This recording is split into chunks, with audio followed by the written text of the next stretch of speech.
Sí, profe, buenos días. Sí, perfecto. Bueno, estaba esperando que ingresara alguien más, pero creo que no y ya no podemos seguir esperando. Bueno, vamos a retomar nuestro tema, obviamente. Y a raíz de retomar nuestro tema, pues obviamente vamos a seguir avanzando. Y recuerden que tenemos nuestra dinámica normal de cada semana de los miércoles. Y les iba a comentar, probablemente en unos minutos, no sé realmente cuánto.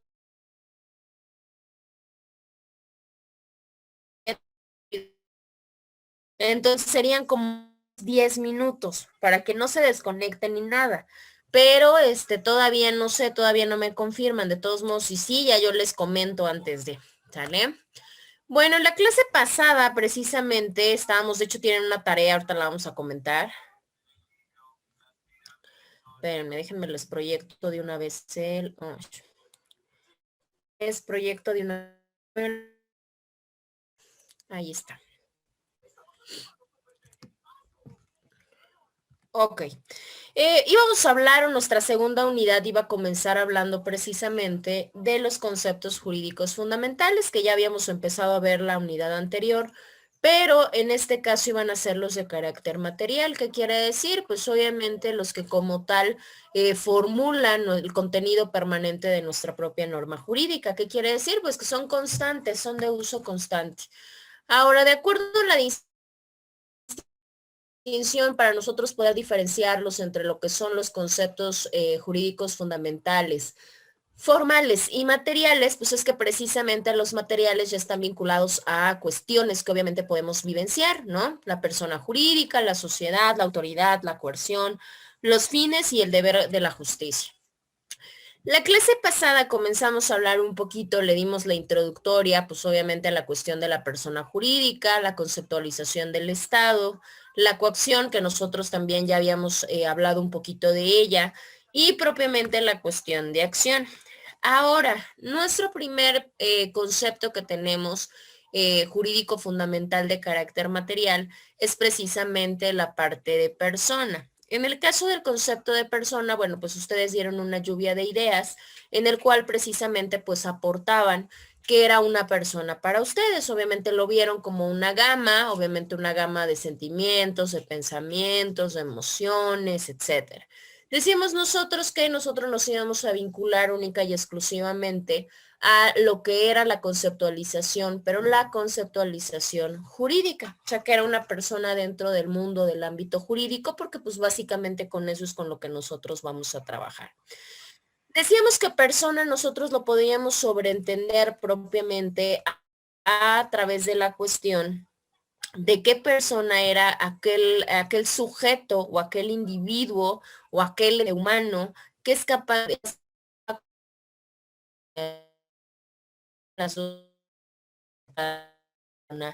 de la persona jurídica. Ahora yo les decía, no hay que confundirnos entre lo que es una persona moral y entre lo que es una persona jurídica. Decíamos que la persona jurídica abarca precisamente a las personas morales o colectivas y a las personas físicas. ¿Por qué? Porque precisamente esa era la división de los grupos, de las personas jurídicas. Por un lado tenemos a las personas físicas y por otro lado tenemos a las personas morales. En el caso de la persona física, pues hablábamos del sujeto de manera individual, ¿qué quiere decir? Pues el hombre que tiene derechos y que tiene obligaciones. Y por otro lado teníamos la cuestión de la parte colectiva o tenemos la parte de las personas morales. ¿Qué quiere decir? Que eran todas aquellas asociaciones que estaban dotadas de personalidad. ¿Qué era la cuestión básica para poder distinguir propiamente entre las personas físicas y las personas morales? Decíamos que unas se trataban como individuos, ¿no? Que eran la individual, y cuando se hablaba de sociedades, pues básicamente estábamos dirigiéndonos a hablar de las personas jurídicas colectivas. Ahora, decíamos que para que se pudiera ser una persona, porque podemos ser personas, obviamente, desde el momento que nacemos o que tenemos vida, pues somos personas. Pero para hablar propiamente de la cuestión de qué consiste una persona jurídica, decíamos que lo más importante es precisamente la cuestión de la capacidad jurídica. Y decíamos, pues esto lo encontramos dentro de nuestro Código Civil Federal en el fundamento número 22. Y ahí nos dice que la capacidad de las personas o la capacidad jurídica de las personas físicas radica o se adquiere desde el momento del nacimiento y se pierde a raíz del momento de la muerte. Eso para que obviamente figuremos dentro de la cuestión del campo jurídico. Sin embargo, pues obviamente desde el momento de la concepción, pues claramente ya se habla de una protección legal y claramente se tendría como nacido, pero pues para lo que nos pueda decir nuestro Código Civil. Pero de ahí en fuera se tendría entonces como persona con o persona jurídica desde el momento del nacimiento hasta el momento de la muerte. Em, en el caso de las otras, que serían la parte de las colectivas, pues obviamente son todas aquellas instituciones o todas aquellas agrupaciones, asociaciones que están formadas para conseguir un fin y que como tal, pues obviamente nuestro ordenamiento jurídico nos reconoce o los reconoce como sujetos de derecho, ¿sí? Decíamos, las personas morales generalmente siempre las vemos así, como empresas, como sociedades, como agrupaciones, pero pues también tenemos otras. Decíamos que la nación, por ejemplo, los estados, los municipios, también fungen como personas propiamente morales. Aquellas propiamente que se reconocen como corporaciones, aquellas que se están manejando como sociedades civiles, los sindicatos, las asociaciones de profesionales, las sociedades cooperativas, las asociaciones sin importar el fin que persigan, siempre y cuando pues claramente sea legal. ¿Qué quiere decir? Pues obviamente aquellas que puedan perseguir alguna cuestión política, científica, artística, es más, hasta recreativa. Si están dentro del margen de la ley, pues pueden ser reconocidas como personas morales. Y las últimas, que serían precisamente hasta las personas morales extranjeras. Espérenme, denme un segundo, es que les digo que...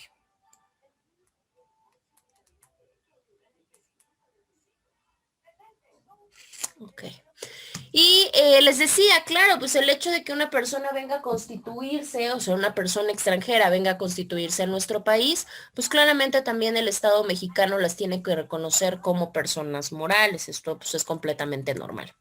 Ahora, acá ustedes tuvieron precisamente una tarea, si se pudieron percatar, tuvieron ahora sí su fecha como tal y no hubo ningún problema.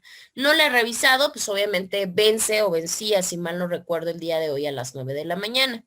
Pero a modo de participación, les dejé tres conceptos. Era persona física, persona moral y capacidad jurídica. ¿Alguien gusta participar con cualquiera de los conceptos? Yo, profa. Adelante, Brian, por favor.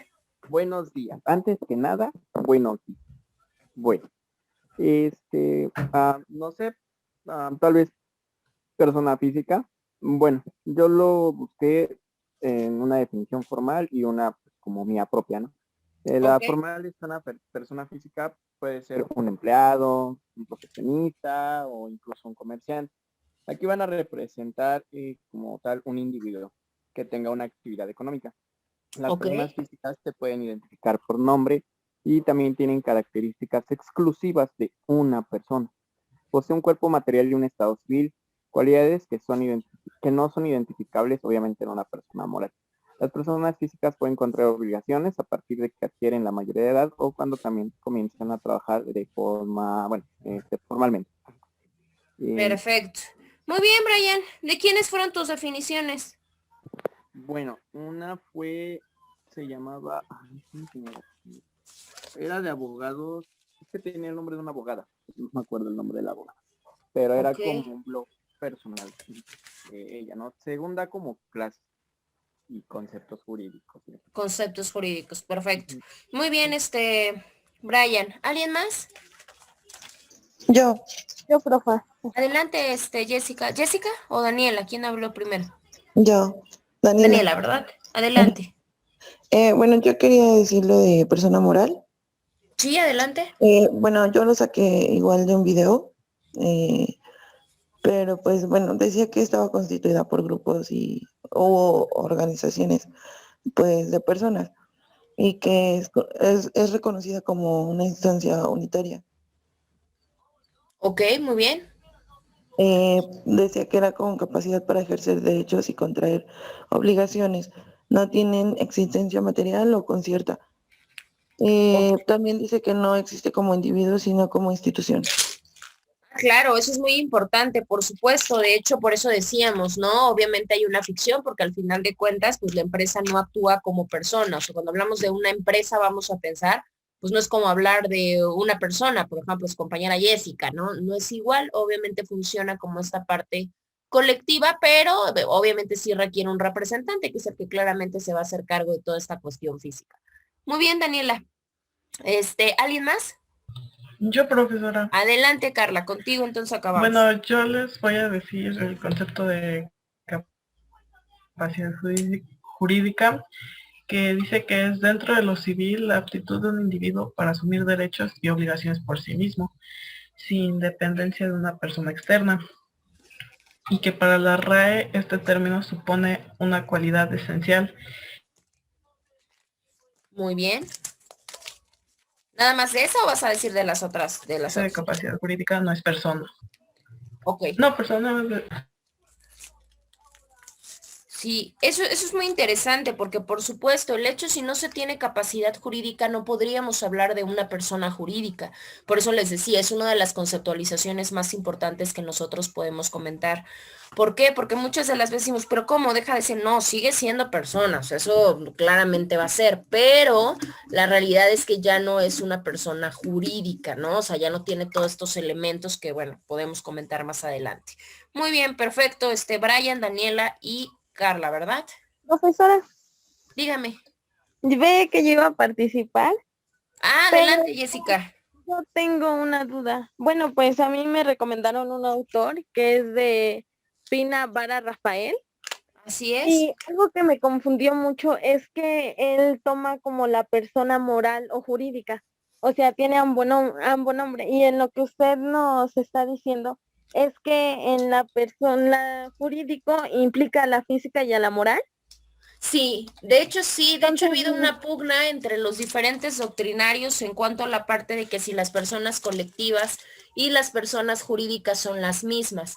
Pero obviamente pues la pugna radica en la cuestión de que no podemos contemplar a que solamente, porque si no tendríamos que hablar de que una persona física, entonces una persona física no es una persona jurídica, si tiene capacidad jurídica, pues la realidad es que estaría mal. Entonces hay muchas pugnas en las cuales nos dicen, no, a ver, la generalidad, o sea, tenemos un género y tenemos una especie. El género como tal es la persona jurídica. Y obviamente la cuestión de la especie, pues tendríamos personas físicas y tendríamos personas morales o colectivas. Sería la situación. Sí, sí ha habido muchas pugnas en ese sentido. Pueden optar cualquiera, la realidad es que sí podrían optar cualquiera porque por supuesto, y no es el único, hay varios que sí también lo mencionan de esa manera. Pero sin embargo, si nosotros nos ponemos a hablar del sentido estricto de la palabra, la realidad es que no podríamos hablar de que una persona moral y una persona jurídica sería lo mismo, porque si no estaríamos dejando por fuera a las personas físicas. Ese sería como el argumento. De hecho, déjenme buscar a ver si tengo un documento que precisamente habla acerca de esto, de la confusión que hay. Y de hecho, ustedes van a ver mucho la discrepancia cuando vean, no lo han visto, cuando vean su materia mercantil, por ejemplo. Ahí obviamente se van a dar cuenta porque ahí hablan mucho de las personas morales y van a ver precisamente esta pugna. De hecho, sus documentos son precisamente de mercantilistas, en donde nos dice que no, que las personas colectivas pueden ser colectivas o pueden ser morales, pero la generalidad, mientras tengan capacidad jurídica, pues son personas jurídicas. Pero sí lo hay, Jessica. Ah, ok, gracias, profesora. Sí, de nada. Espérenme tantito. Que ando viendo esto. A ver. Listo.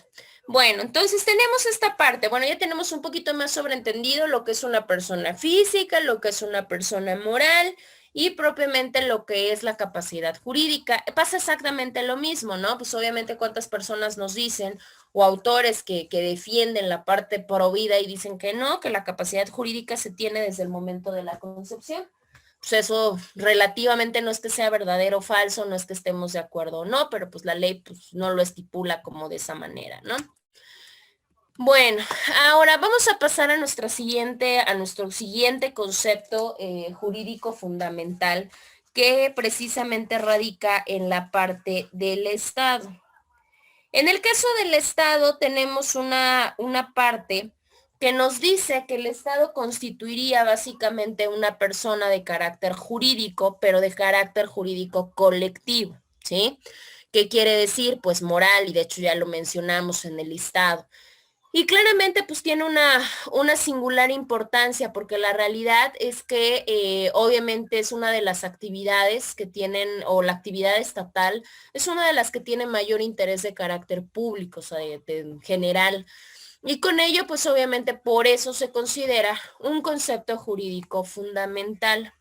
Ahora, en esta parte, ¿cómo podríamos nosotros definir al propio Estado? Bueno, pues lo podríamos definir como millones de cosas.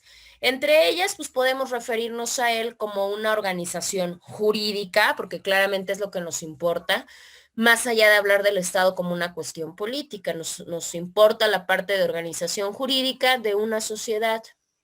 Ahora, esta organización jurídica de la sociedad se da propiamente bajo un poder, porque claramente tenemos un poder de dominación, y este poder de dominación se ejerce dentro de determinado territorio. ¿Qué quiere decir? Pues en el Estado mexicano, pues hablaríamos que la organización jurídica, o sea, este conjunto de normas, pues obviamente son conjunto de normas de nosotros como sociedad, se encuentra bajo 3 poderes de la Unión y que se ejercen pues dentro del territorio mexicano. Claramente pues no podemos transgredir nuestras fronteras y querer aplicar nuestras normas, porque bueno, pues tendríamos un conflicto internacional. Ahora, la clase pasada, bueno, la sesión pasada todavía llegamos a tocar algunos puntos o algunos elementos propiamente de lo que era el Estado. Decíamos que para que el Estado se considerara como Estado, pues tenía que tener cierto tipo de elementos, ¿sí? Yo les decía, hay elementos materiales y hay elementos formales. ¿Recuerdan cuál era la diferencia entre un elemento material y entre qué era un elemento propiamente formal?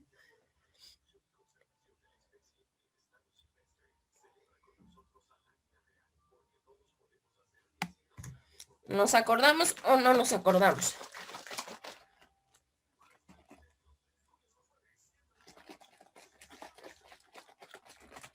¿No?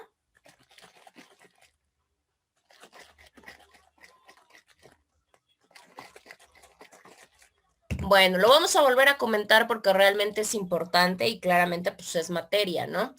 En el caso de los elementos materiales, les comenté la sesión pasada que se llamaban de esa manera porque eran elementos tangibles. ¿Qué quiere decir? Que eran perceptibles para nuestros sentidos, o sea, sí los podíamos percibir de alguna manera.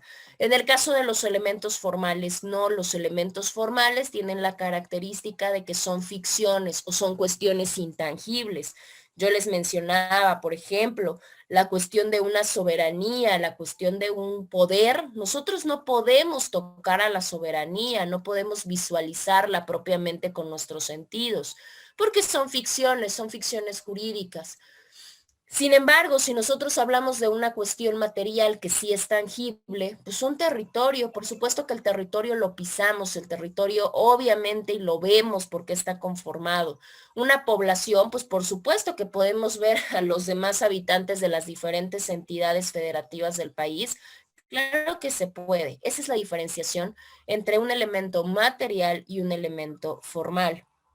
Ahora, de estos elementos que como tal se constituye lo que se conoce como la organización propiamente estatal, ¿qué es lo que va a pasar? Decíamos, pues hay unos de cuestión formal, como lo puede ser hasta el propio poder de mando. Y por otro lado, podemos tener la cuestión de población y el territorio, que esos en este caso serían pues elementos materiales. Ahora, el primer elemento material que nosotros tocamos sería la parte del territorio, ¿sí? ¿Cómo se puede definir la parte del territorio? El territorio para funciones o para cuestiones legales, básicamente tendríamos una cuestión diversa, porque pues no tenemos una misma definición. La definición genérica tendría que ser como esta porción de espacio. ¿sí? Una porción de espacio a través de la cual el Estado va a ejercitar su poder. Eso es el territorio. Sin embargo, precisamente hay doctrinarios especialistas en la materia, como lo puede ser Jelinek, y Jelinek nos dice o nos da dobles vertientes o dobles significaciones de territorio. Por un lado, nos habla de una cuestión positiva, nos habla del territorio hablándolo desde la forma positiva, y el territorio hablándolo desde la forma negativa. En el caso de la parte propiamente negativa, esta significación tiene que ver con la parte de que surgen dos principios, que ahorita los vamos a platicar, que nos habla de la cuestión de la impenetrabilidad y la indivisibilidad. Son los dos principios característicos de la parte negativa, ahorita vamos a ver por qué. Y en el caso de la cuestión positiva, o sea, el territorio hablándolo de manera positiva, es cuando surge un principio que se llama sujeción. Esta sujeción se refiere a que todos nosotros, o sea, todas las personas que vivimos en un determinado ámbito o en una determinada porción de territorio, tenemos propiamente que seguir la cuestión de lo que nos mandate nuestro poder de Estado. ¿Qué quiere decir? Que estamos obligados a seguir completamente las leyes, las normas, etcétera, que se emitan dentro de nuestro país y, por supuesto, pues dentro de nuestra entidad federativa. Esa es la significación positiva, que es una significación interna, que tiene que ver con todos nosotros y con la parte de cómo seguimos el asunto del poder y cómo lo manejamos. Y en el caso de la negativa, no, por eso tiene estos dos principios, porque la negativa ya se refiere a una cuestión internacional, en impedir, ¿no? Que obviamente llegue alguien a querer hacer alguna situación con nuestro territorio. Entonces, digamos que esa es una cuestión pues mucho más externa y que no necesariamente pues tiene que ver con el comportamiento o con la forma de las personas que vivimos necesariamente dentro de una porción o dentro de un ámbito territorial. Bueno. Acá tenemos los principios que hablábamos hace un momento, que eran los principios de la concepción negativa, y hablábamos de la cuestión de la impenetrabilidad y la cuestión del principio de la indivisibilidad. En el caso del primer principio, se dice que claramente ningún extraño, o sea, no puede existir ningún poder fuera de que puede ejercer su autoridad en una cuestión territorial, o sea, en nuestro territorio. No va a haber ningún estado ni va a haber ningún ente fuera del país que pueda decidir acerca de qué es lo que se debe de hacer dentro de nuestro territorio. Claramente, pues obviamente sin el consentimiento de Estado, porque por supuesto que tenemos excepciones. ¿Cuál sería una excepción a que en nuestro país sí se puedan seguir leyes extranjeras, por ejemplo? ¿Cuál sería la excepción? Y es una excepción, vaya, básica, pero que al final de cuentas es importante y les voy a decir por qué. Recordemos que también tenemos una figura de cooperación a través de la cual, pues obviamente no podemos encerrarnos única y exclusivamente en nuestro territorio. Tenemos que convivir con más territorios extranjeros y por tanto, pues tenemos que llegar a acuerdos a través de los cuales, pues nos dice cuáles son las normas que se tienen que seguir. Pues la excepción a esta parte de la impenetrabilidad, pues sería precisamente la cuestión de los tratados internacionales. Los tratados internacionales, pues básicamente consistirían en esa aplicativa, probablemente de algunas legislaciones no necesariamente extranjeras, pero pues a la cual sí hay una intervención de alguna cuestión extranjera dentro de nuestro país. Y tan es excepción y tan está permitida que se encuentra regulada en nuestra Constitución. Si ustedes se van al artículo 133 constitucional, que precisamente nos habla de la supremacía, ahí se pueden dar cuenta que por supuesto que nosotros, si el Estado mexicano es el Estado miembro de algún tratado internacional y sigue el proceso y lo ratifica, todos nosotros estamos obligados a allanarnos a lo que nos dice el tratado internacional, porque claramente pues ya está firmado o ya está con el consentimiento, vamos a decirlo así, pues del Estado mexicano. Pero por regla general, pues ningún extraño, ningún poder extraño puede venir a ejercitarse dentro de nuestro territorio. Y tenemos un segundo principio que nos habla de esta parte del territorio en su concepción negativa, y es precisamente el principio de la indivisibilidad. Este principio, pues obviamente se tiene en cuanto a la parte de que el Estado, hablándolo como materia o como persona jurídica, todos los elementos que tiene son indivisibles. O sea, no se pueden partir, no se pueden ceder, no se pueden transmitir, ¿sí? Por lo menos en la actualidad. Estos principios, pues claramente podrían tener alguna sujeción o alguna excepción de carácter aparente. Sin embargo, pues obviamente la excepción la tratamos dentro de la misma parte. Acá tenemos, obviamente se habla dentro de esta misma concepción de lo que es el dominio y de lo que es el imperio.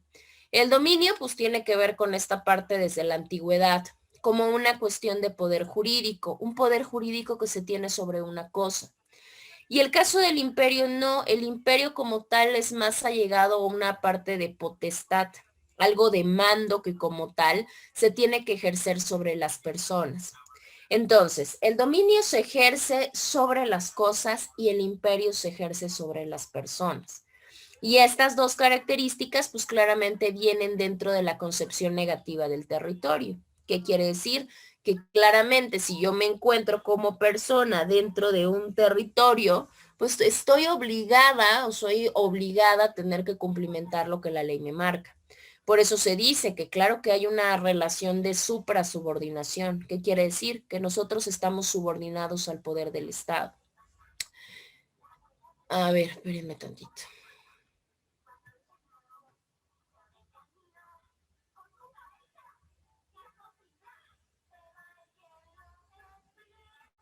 Ah, sí, espérenme, denme un segundo, ¿sí?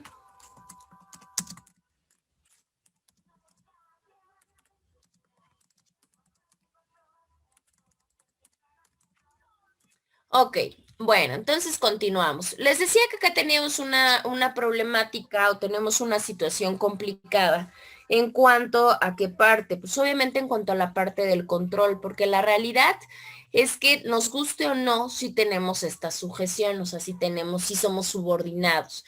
Aquí hay que tener cuidado y esa era la diferenciación que les iba a comentar. No necesariamente subordinados, no creamos que al funcionario, o sea, no creamos que al presidente, no creamos que a los magistrados, que a los diputados. No, cuando hablamos de subordinación de esta relación, hablamos al Estado, propiamente al Estado como ficción, no a los funcionarios que representan al Estado.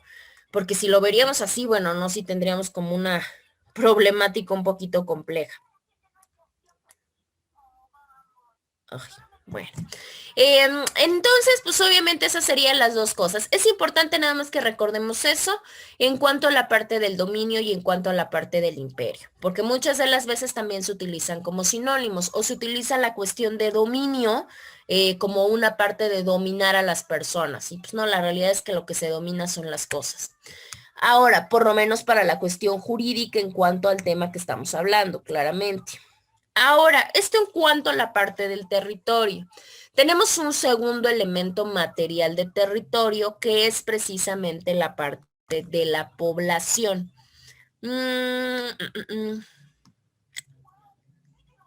Michelle, buenos días. ¿Me podría hacer favor de leerme su diapositiva que tiene a la vista?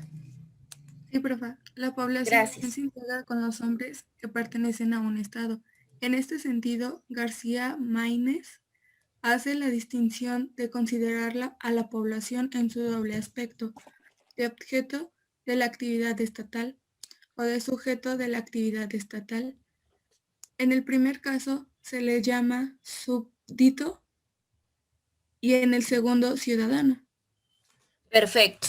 Ok, en el caso de la población, ¿quiénes integran la población? Bueno, la población la integran todos los hombres que pertenecen a un estado, tan tan. En esta parte, obviamente, cuando hablamos de la cuestión de hombres, pues hablamos del género, ¿no? O sea, del género humano, ¿no? A eso nos referimos con la especie de hombres, no por el género específicamente o el sexo. Obviamente en esta parte el autor García Maínez nos puede lograr hacer una distinción porque nos dice que hay dos aspectos propiamente de lo que es la población. Por un lado, tenemos la población cuando se habla de un sujeto de actividad estatal o cuando nos habla de un objeto de actividad estatal, ¿sí? En el primero, que sería el objeto de la actividad estatal, pues obviamente estaríamos hablando de una parte de súbdito. Y en el segundo, cuando sí hablamos de un sujeto de la actividad estatal, pues obviamente estaríamos hablando de ciudadanos. Con toda esta parte claramente de derechos humanos y con toda esta cuestión, pues obviamente la parte de población pues nos vincula con la parte de que la población de un país, de la población de un estado, son los sujetos de la actividad estatal, ¿no? Entonces, por tanto, pues seríamos llamados como ciudadanos, ¿sí? Y ahí nos quedamos. La primera parte del objeto de la actividad estatal es de mencionarse, pero la realidad es que, bueno, pues en la actualidad ya no se maneja propiamente a la población como objeto, sino claramente como sujeto. Ahora, para esto, pues nos habla entonces de ciudadanos. Como estamos enfocados en la parte de saber qué es como tal una cuestión de ciudadano, porque pues obviamente son lo que estructuran la parte de la población, pues sería importante saber propiamente quiénes son los ciudadanos. Pero bueno, ahorita lo vamos a comentar. Ahora, acá tenemos, y por eso les decía, pues a veces se toman como sujetos y a veces como objetos. Cuando estamos hablando de una situación de objeto de la actividad estatal, tendríamos que ver a estos elementos de subordinación o a estos elementos subordinados que se encuentran propiamente a lo que es la actividad del Estado. Ahora, si estamos hablando de que es como sujetos de la actividad, bueno, pues en ese caso específico, estaríamos hablando que todos los individuos, todas las personas que forman parte de la población en nuestro país, básicamente son miembros de una comunidad. Y esa comunidad, pues tiene características muy importantes que todos de manera directa o indirecta vivimos, ¿sí? ¿Por qué? Porque esta comunidad es una comunidad política que claramente nos hace gozar de derechos y estos derechos se pueden materializar o se pueden hacer valer frente al Estado. Y con ello se constituye pues nuestro estatus personal. ¿Sí? Todos tenemos un estatus personal. Ahora, estas facultades, porque decimos, bueno, ajá, tenemos derechos, pero nos dice que tenemos ciertas facultades a través del Estado.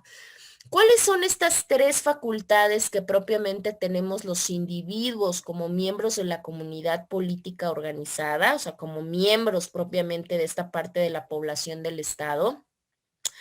Por un lado tenemos los derechos de libertad, por otro lado tenemos los derechos de petición y por otro lado tenemos los derechos políticos, ¿sí? En el caso de los derechos de libertad, pues si ustedes igual se van a su Carta Magna, se pueden percatar que pues existen diferentes tipos de libertades. A ver, les pregunto, porque eso pues obviamente ya lo manejan o ya lo saben desde, no sé, primaria o algo así que se dan parte de los derechos.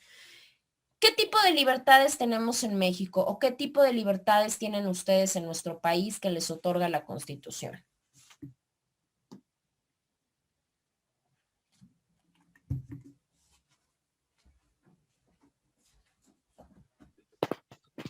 Pues sería la libertad de opinión, de expresión, de religión. Claro, esos serían los principales tipos de libertades. Recuerden que tenemos una libertad de imprenta, una libertad de expresión, como lo dice su compañera, una libertad de tránsito, una libertad de dedicarnos a lo que queramos, que es la libertad de profesión, etcétera. Todas estas pues, son parte de la cuestión de los derechos de libertad. Ahora, tenemos unos segundos derechos que forman parte de nuestras facultades que nos otorga este poder al grado porque somos parte de la población, que son precisamente los derechos de petición. En el caso de los derechos de petición, en nuestra Carta Magna, los encontramos en nuestro artículo 8 de la Constitución, que básicamente nos habla de este acceso a la información. ¿Qué quiere decir? Que si yo requiero alguna información gubernamental, pues la autoridad tendrá que responder a mi petición.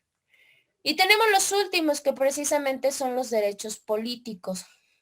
¿Cuáles son los derechos políticos que tienen?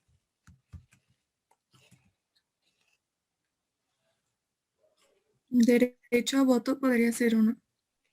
Claro, el derecho al voto es uno de los más importantes. Recuerden que se tiene el derecho a votar y ser votado.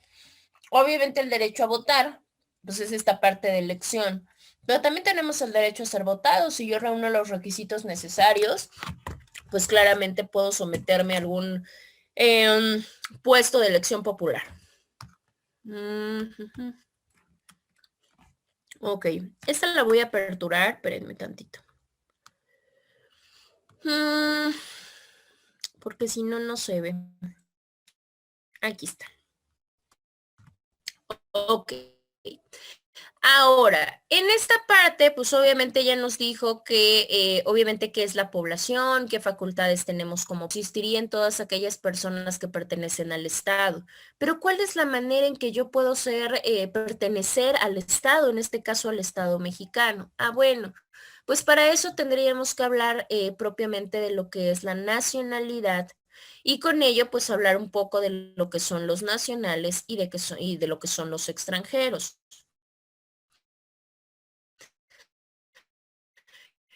En el caso de los nacionales y extranjeros, a través de diferentes vías, ¿no? O sea, tenemos diferentes rutas a través de las cuales, pues claramente podemos nosotros pertenecer al Estado mexicano como parte de su población. Entre ellos, pues tenemos la primera y la más importante, obviamente tenemos a los mexicanos por nacimiento. Ahora, tenemos varios supuestos y obviamente son combinaciones. De hecho, su siguiente ejercicio va a radicar en eso. De hecho, lo van a hacer ahorita, 5 minutos. Tenemos a mexicanos, obviamente, que nacen o son por nacimiento aquellos que nacen en territorio de nuestra república. No importa de qué tipo de nacionalidad sea, ¿no? Sus padres, ¿qué quiere decir? Puede ser una mamá búlgara y un papá alemán y al final de cuentas, pues, ¿qué es lo que pasaría? Pues obviamente si nacen en Oaxaca, pues sería ciudadano mexicano sin ningún problema. Ahora, tenemos aquellos que nacen en el extranjero, pero que precisamente sus padres son, bueno, pueden ser los dos o puede ser uno u otro, son de padre o madre mexicana.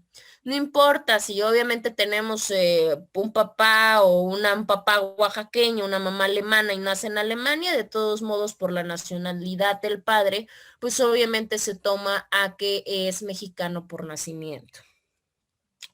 Y el tercer supuesto es precisamente los que nazcan a bordo de diferentes tipos de embarcaciones. Pueden ser embarcaciones obviamente hablando de las rutas por mar, o puede ser en aeronaves, pues obviamente en las rutas por aire. No importa si estamos hablando que cualquiera de estas dos sean transportes propiamente mercantiles o de turismo, de lo que quieran, o en su defecto sean de guerra, no importa. Si en este caso, por eso muchas de las aeronaves y embarcaciones tienen, o sea, en automático se sobreentiende, tienen sus banderitas, porque obviamente pertenecen a determinadas entidades, sin importar que esté saliendo el vuelo, o sea, que esté saliendo la aeronave o que esté llegando a su destino, mientras nazca en aeronave o en este caso en embarcación mexicana, se toma a que es un mexicano por nacimiento. Y tenemos la última radica en la parte de la cuestión de la naturalización. Esto ya involucraría a los extranjeros como tal. También se puede ser mexicano no solamente por nacimiento, sino también por naturalización. Propiamente nuestra suprema ley, que sería la Constitución, pues nos dice que los extranjeros se pueden naturalizar como ciudadanos mexicanos. Esto, pues obviamente la dependencia encargada de realizarlo, de llevarlo a cabo, pues sería la Secretaría de Relaciones Exteriores. Ellos, pues obviamente son los que van a otorgar algo que se llama carta de naturalización. Ahora decimos, bueno, ¿y cómo puedo yo obtener esa carta de naturalización? Pues al igual que en otros países, se le entrega a la mujer o se le entrega al varón, obviamente estamos hablando de extranjeros, que contraigan matrimonio con un varón o con una mujer mexicanos. Pero siempre pensamos que basta solamente con contraer matrimonio, que quiere decir, ya me caso y me regreso a mi país y listo, ¿no? O viceversa, pues voy y ya puedo hacer diferentes cosas. No.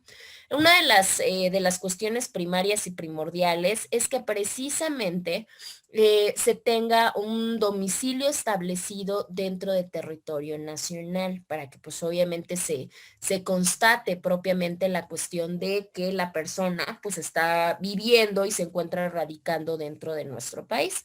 Y así es como nosotros podemos ver la cuestión de quiénes son ciudadanos mexicanos, quiénes tienen esta nacionalidad y forman parte de la población del Estado mexicano. Ahora, van a realizar su siguiente tarea, que es su tarea para el día lunes. Van a revisar o van a buscar en las fuentes que ustedes crean necesarios cuál es el proceso de naturalización. ¿Qué quiere decir? ¿Qué documentos se llevan? ¿Qué es lo que se tiene que contestar? Hay una evaluación. ¿En qué consiste esa evaluación? ¿Cuál es el costo? ¿Quiénes son las autoridades competentes? Todo lo que puedan investigar acerca del proceso de naturalización. Ahorita en unos minutos que empecemos a comentar la noticia, les empiezo a aperturar su espacio para que no tengamos ningún problema.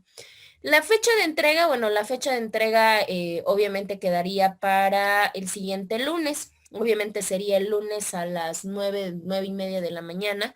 Sería obviamente el vencimiento del plazo, contándolo pues a partir de ahorita para que tengan algunos días. Déjenme ver porque me quedé pensando en la pestaña. A ver, espérenme. De una vez lo checo. Acá está. Ajá, la trabajarían en la misma. Como seguimos hablando de conceptos jurídicos fundamentales, bueno, general, ahí nos aparece la pestaña general, pero si se dieron cuenta, ahorita que realizaron su tarea, pudieron ver que hay una etiqueta. Y esa etiqueta, pues obviamente ya separa su primer parcial, su evaluación, con la segunda unidad, que serían los conceptos jurídicos fundamentales de carácter material. Y tienen acá su primera tarea y abajito les voy a poner la que van a realizar ahorita. Bueno, ¿hasta acá tienen alguna duda desde donde comenzamos?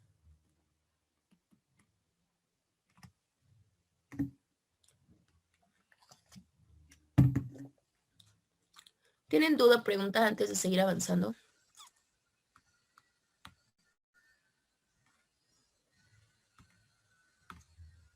Porque así dijeron ahorita en el examen y pues, no les fue tan bien.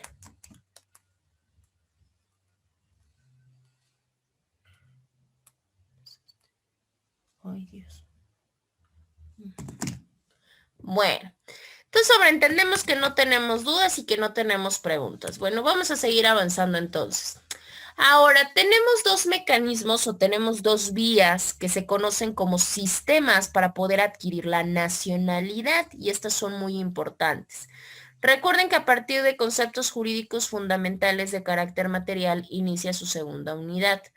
Estos sistemas para poder adquirir la nacionalidad, o estos dos, porque son dos, es uno que se llama jus sanguinis y otro que se llama jus soli, ¿sí? En el caso del jus sanguinis es el derecho de sangre y en el caso del jus soli es el derecho de suelo, ¿sí? ¿Qué quiere decir? El primero, déjenme ver si tengo flechitas. Ay, Dios santo. Aquí está. El primero, que en este caso sería la parte del jus sanguinis, estaríamos sobreentendiéndolo a que como es un derecho de sangre, a que la persona o el individuo va a tener la nacionalidad que tienen sus padres, sin importar dónde nazca, aunque nazca en el extranjero, pero si sus padres tienen la nacionalidad mexicana, pues son mexicanos. Eso es el jus sanguinis, de hecho lo platicamos hace un momento en varios supuestos que nos entrega la ley. Estos sistemas para adquisición de la nacionalidad son sistemas unificados y son sistemas internacionales que nosotros podemos visualizar, claramente obtenidos y claramente sacados a través de la doctrina, o sea, del estudio especializado de la materia. Y por otro lado tenemos el siguiente, que es precisamente el jus solis. En el caso del jus solis, que es lo que se conoce como derecho de suelo, aquí estaríamos hablando de que la persona va a tener la nacionalidad del lugar en donde nazca, sin importar que los padres sean de otra nacionalidad. Por eso poníamos el ejemplo. Por derecho de suelo yo puedo ser mexicano, si aún así mis papás son alemanes, pero yo nací en Oaxaca, pues en automático puedo obtener la cuestión de la nacionalidad mexicana. ¿A través de qué sistema? Pues a través del sistema Jus Solis. Ahora, en este caso en nuestro país, bueno, como nos pudimos dar cuenta, como pudimos apreciar en lo anterior que nosotros comentamos, pues la realidad es que se optaron los dos sistemas, porque la realidad es que pueden ser tanto mexicanos, los que sean hijos de padres extranjeros, pero que nazcan en nuestro país, obviamente, y también la cuestión de comprendiendo, ya lo platicábamos, aeronaves, embarcaciones de guerra, etcétera. Pero también las personas que obviamente nacen en el extranjero, pero que se respete propiamente, pues la nacionalidad de los padres, si los padres son nacionales mexicanos, ¿qué es lo que va a pasar? O indistintamente, si uno u otro, padre o madre, son mexicanos, pues obviamente también se sigue respetando propiamente la misma línea. Ay, espérame. Ahí está. Bueno, ahora, entre esta parte tenemos requisitos, porque la realidad es que no solamente basta con que, ya mi Jus Solis y ya con eso me quedo completamente sin ningún otro requerimiento. No, la realidad es que también los ciudadanos mexicanos pues tienen facultades y decíamos que dentro de esas facultades pues claramente estos derechos que les son proporcionados pues le constituyen un estatus personal, ¿no? Y eso es una de las cuestiones importantes que todos tenemos. Una de las más importantes que podemos ver dentro de los estatus personales, nosotros mencionamos la parte de nuestras libertades, la parte del derecho de petición, pero también manejamos la parte de los derechos políticos y acá precisamente lo vemos. La realidad, pues es que sí se puede decir que sí podemos tener una parte de aquellas personas que pueden tener la ciudadanía y aquellas personas que no la tienen. Y uno de los más importantes que nosotros podemos hablar dentro de los relevantes, pues son precisamente los derechos políticos. En ese caso, pues obviamente nuestro fundamento 34 de la Constitución, pues nos dice, bueno, para que tú puedas ejercer tu derecho político, por ejemplo, de votar, pues sí nos pone el requisito, no solamente de tener 18 años, sino claramente nos habla de que tienes que ser mexicano, seas hombre o seas mujer. Y sin embargo, para poder ser ciudadano no solamente basta con una cuestión natural, ¿no? Digámoslo así, sino que también se debe de tener un modo honesto de vivir. Pues obviamente es una estipulación que nos da propiamente la legislación, pues para que tengamos y sigamos bajo el mismo lineamiento, ¿sí? Decíamos, de las facultades que tienen los ciudadanos, pues resaltando esta dentro de su estatus personal, pues una de las más importantes sí es propiamente que se puedan gozar, pero también que se puedan ejercitar por los derechos políticos que tenemos. Hace rato hablábamos, ¿no? Bueno, pues es que votar, por ejemplo, pues ser votado también. Sin embargo, pues obviamente uno de los más importantes, si no es que el mayormente importante dentro de estas facultades, pues obviamente sería la cuestión del sufragio. ¿Qué quiere decir? Pues del voto, de votar en todas estas elecciones en las cuales se elige a las autoridades de carácter político, que al final de cuentas pues van a ser nuestros representantes para tomar las decisiones del Estado mexicano. Ahora, parte importante y parte que sí quiero recalcar, obviamente como parte hasta de cuestión general, ¿no? Y de cuestión de análisis, porque la realidad es que no solamente es de aprendizaje como tal. Acá nos habla de la cuestión de sufragar, nos lo habla propiamente en una cuestión de estatus personal y nos habla de una parte de derechos, pero si se dan cuenta también nos habla de una parte del deber. ¿Qué quiere decir en esta parte del deber? Pues la realidad es que propiamente el hecho de que nosotros votemos no solamente es un derecho, claramente también es parte de una obligación. Que todos estemos involucrados dentro de la parte de la elección de las autoridades políticas. Lo voy a comentar porque La mayoría de votaciones propiamente, o sea, de elecciones que se dan propiamente en territorio mexicano, ¿qué es lo que pasa? Muchas de ellas claramente se han visto viciadas, porque el hecho de que gane X o el hecho de que gane Y partido o Y candidato, esto no garantiza que exista la propia manifestación de democracia y la participación política de todos los ciudadanos. Les voy a poner el ejemplo. Muchas de las autoridades y muchas de las autoridades políticas o de los actores políticos que quedan electos aproximadamente con una votación total de un veintitantos por ciento de la población.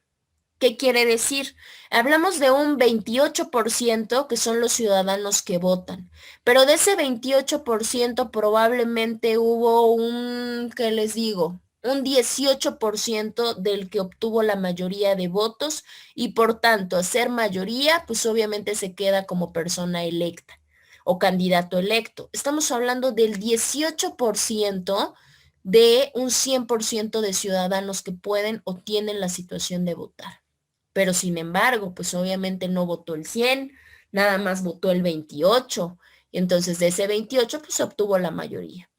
Por eso muchas de las veces pues se ve gran parte de descontento en la ciudadanía, pero precisamente pues gran parte de la ciudadanía pues claramente no ejerce ni ese derecho y tampoco lo ve como una obligación.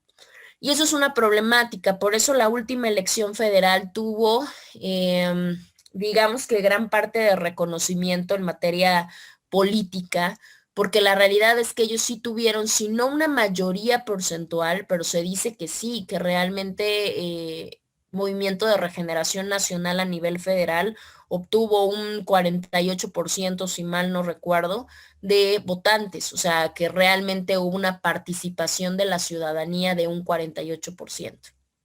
Entonces, claramente eso pues habla de una mayor actividad de la ciudadanía, pero aún así pues no se alcanza la totalidad, o sea, que pues, somos un 100%. Entonces, de ese 100%, bueno, pues técnicamente se habla de una mayoría, pero pues de una mayoría, digamos que de manera indirecta o no 100% asentada. Entonces, pues esto pues hay que tenerlo muy en cuenta porque la realidad es que todo esto también genera gastos de nuestros impuestos porque cada votante tiene su boleta, llegue o no llegue. Entonces se toma, el proceso electoral se hace a través de la generalidad y del 100% de los votantes.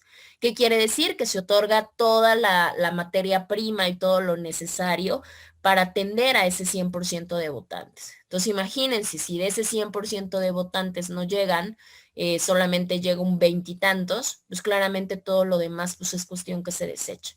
Y al final pues son gastos que vienen de todos nosotros o las personas que nos encargamos de tributar para el gasto público. Y esto pues obviamente se convierte pues, en una problemática y en un gasto innecesario. Ahorita claramente vamos a ver, pues obviamente estamos bajo un periodo delicado en cuanto a la parte del rubro de la salud. Sin embargo, pues política es política y dudo mucho que haya algún tipo de cancelación. Probablemente se tomen las medidas necesarias, pero probablemente las votaciones se lleven de la manera común en la cual nosotros pues tenemos el conocimiento. Y vamos a ver pues ahorita qué tanta participación hay de la ciudadanía y qué tanta concientización pues tenemos en cuanto a la parte de las votaciones y obviamente la parte del Estado. Bueno, a ver, voy a pasar otra vez esto por acá porque está muy chiquito y no se ve. Ahí está. Bueno, decimos que como nosotros ejercemos nuestro derecho político a poder elegir a nuestros representantes, pues claramente lo elegimos a través del sufragio. ¿Qué quiere decir? Pues a través del voto. Si nosotros podemos darle vamos a decirlo así, una definición propiamente a lo que es el voto, bueno, pues precisamente el voto quedaría señalado como la forma de la expresión de la voluntad de cada uno de nosotros en el ejercicio de nuestros derechos políticos. Claramente, la suma de todos los votos, pues claramente nos revela de alguna manera proporcional, porque ya vimos que no necesariamente, pues obviamente revela el sentir de la mayoría y la opinión de la mayoría. Al final de cuentas, cuando nosotros hablamos del voto, el voto representa propiamente la manera de cómo nosotros expresamos el derecho activo, pero a través de una manera, el derecho político a través de una manera activa. Porque no siempre cuando nosotros ejercemos derechos políticos lo hacemos de manera activa. A veces lo hacemos de manera pasiva. Y aquí está. Entre los derechos existen, según el autor Rabasa, tenemos diferencias entre lo que es un pasivo o cómo se ejercita un derecho activo y cómo se ejercita un derecho pasivo. Recordemos, hablamos de derechos políticos exclusivamente.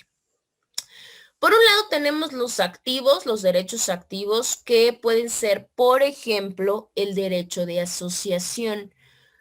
El derecho de asociación, ¿por qué? Porque es un derecho activo, porque precisamente eso requiere de manera directa o indirectamente que las personas o el sujeto pues tenga una parte de capacidad funcional, ¿sí? ¿Qué quiere decir? Pues obviamente que es imposible sin la noticia del acto y la conciencia de la función. Pues claro, porque si yo quiero asociarme, pues tengo que tener una cuestión activa, tengo que movilizar procedimientos, movilizar trámites, movilizar requisitos, ¿sí? Eso podría ser un ejemplo. Pero tenemos otro tipo de derechos, digámoslo así, que es precisamente la cuestión pasiva. En la cuestión pasiva solamente lo que se hace es recibir, nada más. Aquí no hay conocimiento de nada, no hay entendimiento de nada, solo recibo. Uno de ellos, pues si nosotros lo podemos visualizar, pues tendríamos la materia civil, como lo puede ser una herencia. Si a ustedes alguien los hereda, pues no necesitan absolutamente nada. Como tal, ¿qué es lo que hago? Pues solo recibo lo que me van a dar, pero pues no tengo necesidad de conocer el hecho, ni del saber el por qué, ni el cómo, ni el cuándo, ni nada. Ahora, otra diferenciación que en el caso de los activos solamente tiene que ver cuando nosotros podemos gozarlos, pero eso solamente lo podemos hacer porque los ejercitamos. Si no los ejercito, pues la autoridad o el Estado por magia propia no me los van a dar, eso es completamente claro. Y en el caso, pues también los activos solo deben reconocerse a quien ejercitarlos, ¿sí? Y en el caso de los pasivos, no, los pasivos como que se reconocen más de oficio. ¿Qué quiere decir? Que la propia autoridad reconoce esos derechos. Los activos no, los activos solamente me dice, a ver, quién tiene el interés jurídico claramente para poderlos reclamar. En el caso del voto, pues el voto estaríamos hablando de que es una cuestión completamente activa. ¿Por qué completamente activa? Porque por supuesto que nos solicita y nos requiere pues una parte de atención, de intención, de movimiento, entre otras muchas cosas. Si no, pues obviamente aunque muchos actúen de manera pasiva, porque pues claramente también lo hemos visto, pero aunque las personas actúen de manera pasiva, pues obviamente no se puede hacer absolutamente nada. Pues si yo me quedo aquí y no voto, no voy, no doy mi opinión, pues obviamente no pasa nada, técnicamente hablando, porque no me van a obligar a ir a votar, pero pues sin embargo, pues no estoy ejerciendo el derecho como lo debería de ejercer. Esa es una de las características importantes. Esperen. Voy a cerrar esto. Ahí está. Ok, nuestro siguiente tema o nuestro siguiente concepto más bien que tenemos es la parte del concepto de soberanía. Daniela, buenos días. ¿Me escuchan? Sí, buenos días. Es un concepto que se define en torno al poder y se comprende como aquella facultad que posee cada estado de ejercer el poder sobre su sistema de gobierno, su territorio y su población. Lo anterior hace que en materia interna un estado junto a la autoridad en ejercicio sean los que se encuentran por sobre cualquier otra entidad. Ok. Vamos a nada más a darle como la introductoria o la propia explicación a lo que es la parte de la soberanía y ya posteriormente le estaríamos retomando nuestra siguiente sesión para obviamente terminarla. Y ya les hago su pase de lista y obviamente ya comentamos la parte de la noticia. Recuerden que generalmente cuando pues, es hora y media los dejo salir 10:20 y ya son 10:05, ¿no? En el caso de la soberanía, bueno, la soberanía tiene que ver con la parte del poder. ¿Por qué? Porque la soberanía al final de cuentas puede ser sobreentendida como una facultad, pero esta facultad cabe mencionar que la tienen todos los estados o cada estado. Y esa facultad se la dan para que precisamente el estado pueda ejercer el poder sobre el gobierno, sobre el territorio y sobre la población. Con ello, pues obviamente si nosotros hablamos de la soberanía, completamente podríamos sobreentender que precisamente nos habla de una cuestión interna, o sea, es materia interna de un estado, porque la realidad es que solamente le corresponde a él. Y obviamente pues lo hace junto con las autoridades que puedan ayudarlo a ejercer. Y obviamente pues con esta parte se encuentra la soberanía sobre cualquier otra funcionalidad o sobre cualquier otra entidad que pueda obviamente contrariar la cuestión de la soberanía. ¿Qué quiere decir? Que sobre la soberanía no hay nada, ni el territorio, ni la población, ni el gobierno. ¿Sí? Bueno. Ahora, la soberanía, también aquí vamos a dejarlo. La soberanía cabe mencionar que reside en el pueblo. La soberanía no la tiene, o sea, no necesariamente es del Estado. La soberanía la tiene y reside en el pueblo. Lo único que se hace con el Estado es transmitírsela para que claramente la pueda gestionar, pero de ahí en fuera reside propiamente en la cuestión del pueblo. Por tanto, pues obviamente el pueblo, si lo podemos ver en una equiparación, pues el pueblo sería la fuente de la soberanía y el Estado como tal, pues lo único que hace pues es una parte de depositario, o sea, solamente se la transmiten y pues ya obviamente la puede él resguardar, digamos, de alguna manera. Pero de ahí en fuera no hay otra cosa. Al final de cuentas, obviamente el ejercicio pues es el que hace el propio pueblo de la propia soberanía. Bueno, pues aquí vamos a dejarlo. ¿Tienen alguna duda hasta acá? ¿Alguna pregunta? ¿Algún comentario? ¿Algo?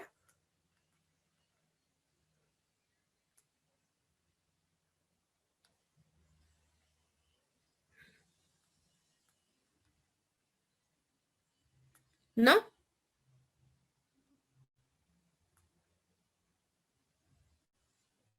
Ahora sí vinieron como dormidos o no sé, algo les pasa hoy. En Bueno, lo de lo que me personal, apertura su lista. Dígame, Jessica. no, que en lo personal no tengo duda. Perfecto, Jessy. Bueno, entonces vamos a pasar en lo que me apertura su lista porque como que no abre. Vamos a comenzar con la dinámica de la noticia. Recordemos que nada más son unos 10 minutitos para que obviamente les pueda hacer el pase y ya puedan salir. ¿Alguien gusta participar con su noticia de investigación?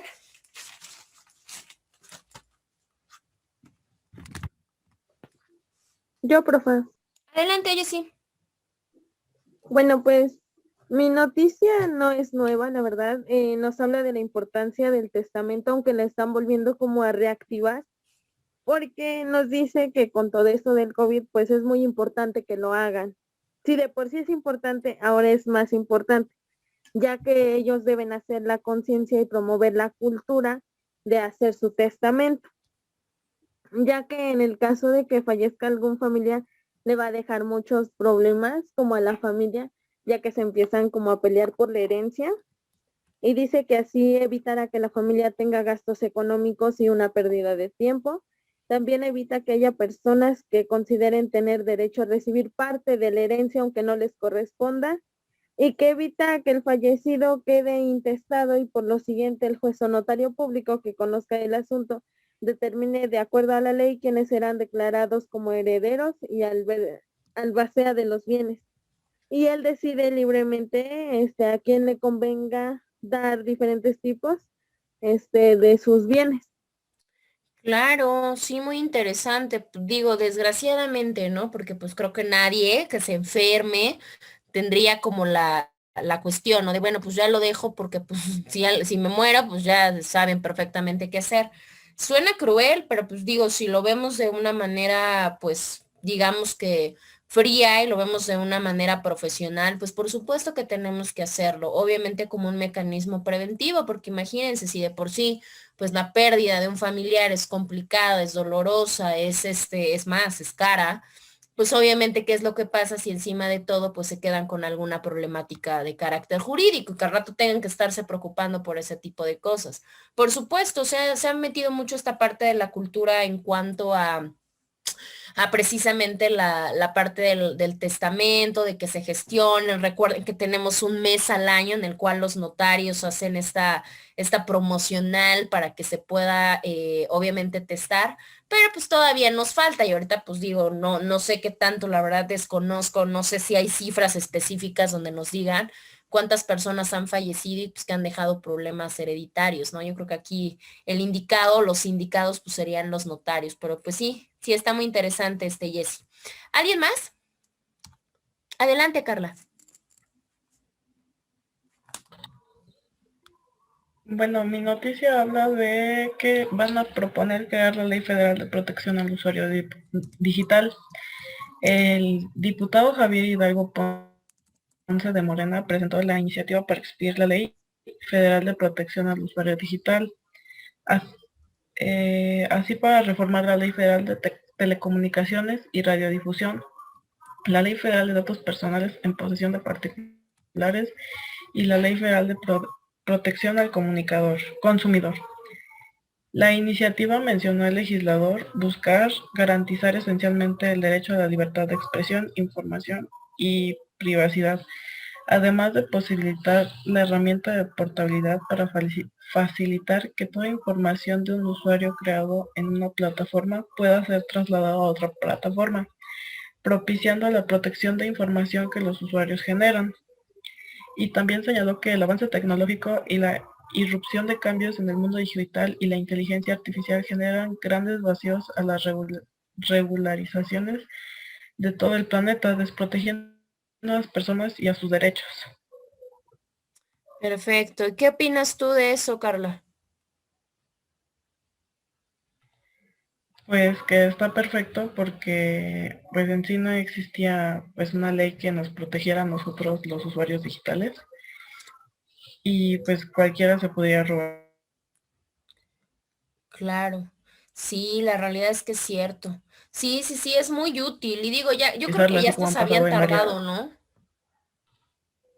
Sí, La verdad es que yo creo que ya, bueno, ya teníamos como mucho tiempo, pues obviamente usando este tipo de medio, porque al final de cuentas, pues es un mundo digital, ya no podemos hacer, y yo creo que eso no me van a dejar mentir, yo creo que la generalidad de personas ya no podemos vivir y ya prácticamente toda nuestra vida la tenemos obviamente resguardada en un aparato, en este caso, por la mayoría pues, son los teléfonos móviles, ¿no? Podemos tener tablets, podemos tener computadoras de escritorio, podemos tener lap, pero al final de cuentas, pues, ¿qué es lo que está más pegado con nosotros, ¿no? Como un aparato personalizado, pues obviamente, sobre todo las cuestiones de móviles. Y ahí tenemos toda una vida y por tanto, pues la realidad es que sí es lógico que así como nos protegen desde una cuestión física, pues claramente también existe una protección digital. Entonces sí, hay que ver ahora la cuestión aplicativa, cómo se va llevando a cabo y pues qué tanto funciona, ¿no? Muy bien, Carla. ¿Alguien más? Yo, Adelante, Daniela, por favor. sobre aprovechando las elecciones en tiempos de crisis, eh, Ana María Salazar, no, bueno, pues que ahora sabe que tiene 4 meses. El presidente tiene 4 meses para asegurar su legado, porque lo más difícil de la crisis en el país era el segundo semestre de este año. Decía que todas las decisiones que se tomará el presidente de México en los siguientes 4 meses están fundamentadas en su necesidad de asegurar una mayoría absoluta en la Cámara de Diputados y que la elección por lo menos 5 bueno, eso, preferentemente en las fronteras y que hará todo para que, pues, todo lo que sea necesario para asegurar que su legado político e histórico sobreviva al debacle económico. Claro, híjole. No, pues está cañón. Sí, Sí, digo, pues, híjole, no, yo de manera personal se los he comentado a ustedes de manera específica, digo, no soy partidista, me gusta la política, pero partidista no, pero pues la verdad es que ni cómo ayudarlo, no sé si realmente pues le tocó tal vez un muy mal momento, un pésimo momento, y probablemente pues ahí se está viendo todo eso, porque no solamente para estar en una cuestión política necesariamente se sabe solamente de política. Por supuesto que para un puesto tan importante como lo es el titular de un poder de un país, pues claramente necesitas mucha visión en cuanto a otras muchas materias. Y obviamente ahorita lo que está pegando de manera muy fuerte, pues obviamente es la cuestión de salud y la cuestión de pérdidas, pero aparte de eso, pues viene la cuestión económica y la realidad es que no hay avance y por supuesto, pues claramente no dudamos que pues el segundo semestre de este año pues sea la parte en cómo se va a ver la situación. Y el castigo y la sanción no crean que la vamos a ver hasta el siguiente año, la vamos a ver desde ahorita. Tenemos elecciones en meses, o sea, no tardamos tanto en tener elecciones. Y yo creo que ahí vamos a empezar a ver la pérdida de Movimiento de Regeneración Nacional. No sé, obviamente pues falta mucho para la cuestión federal, pero, o sea, del Ejecutivo Federal, pero por lo menos gobernaturas, híjole, yo creo que sí va a estar complicado. Dudo mucho, de hecho ya ha perdido dos estados que habían sido ganados por ellos hace unos meses. Fueron perdidos, por ejemplo, Hidalgo ya está perdido, o sea, ya es priista, creo que ahorita.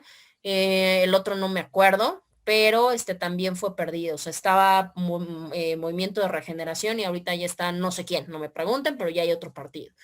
Y probablemente pues sea la misma tentativa para Puebla. Yo creo que Puebla va por las mismas. ¿Quién? No sabemos porque todavía no hay candidateables así como al 100%, pero no tardamos tanto en verlos destapados. Digo, ya tendríamos que ver las opciones que se pueden encontrar.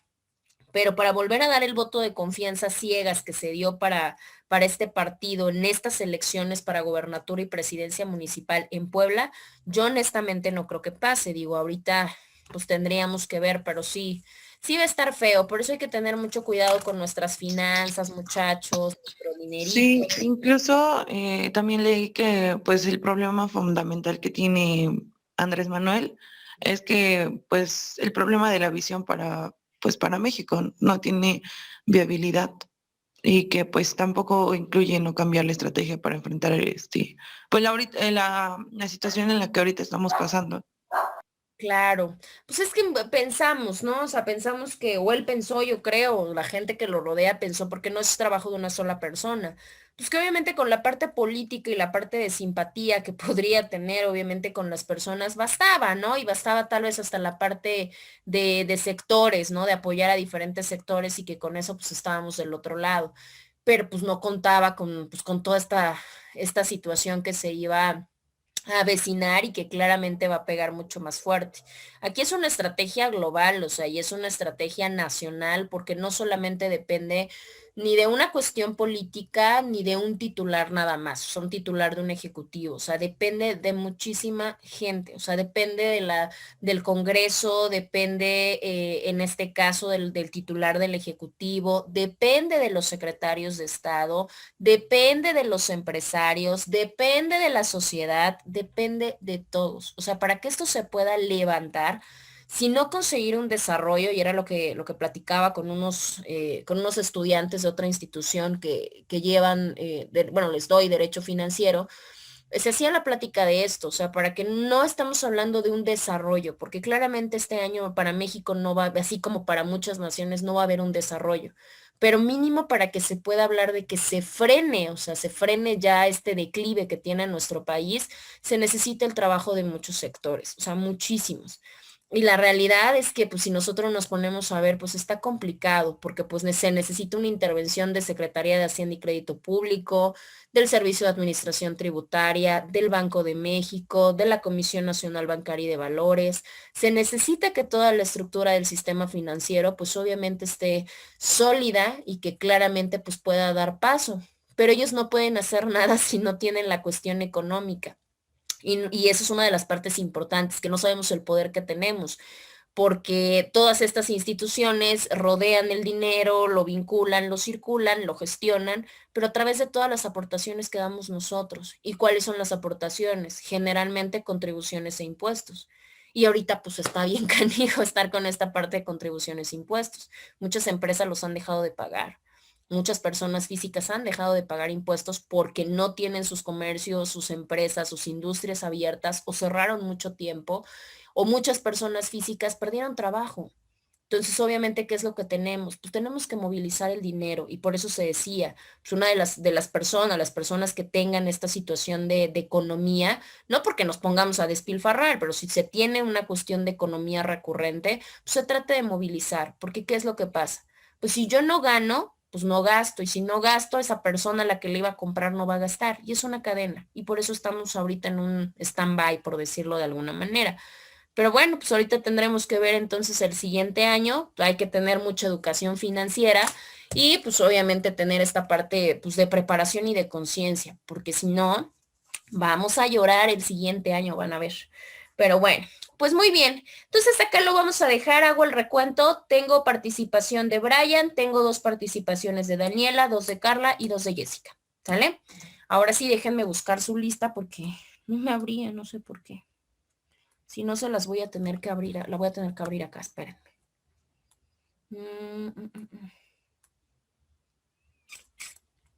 Ay, Dios. Ah, no, ya abrió. Ok. Muñoz López, Brian. Presente. Caro de Jesús, Jessica. Presente. Perfecto. Carrillo Solmerón, Ángeles. Presente. Ok. Castolo López, Carla.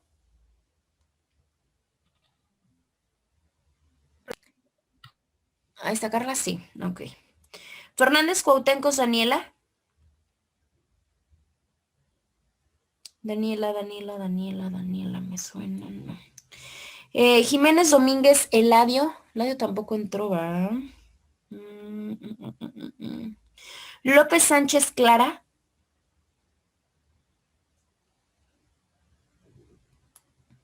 Suárez Fuentes, Aranza del Carmen. Presente, profe. Ok, Aranza, espérenme tantito. Ok, y Tlacomulco de Jesús, Olivia. Bueno, Olivia creo que no viene.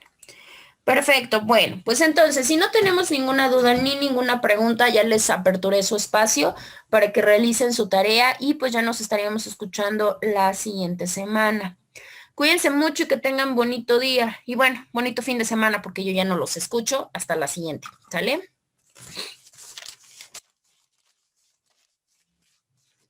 Cuando gusten pueden salir, ¿eh? Yo tengo que esperar a que salgan todos, ¿verdad? Gracias, profesora. Hasta luego. Hasta luego, cuídense mucho. Buenos días. Hasta Adiós, luego. igualmente. Hasta luego.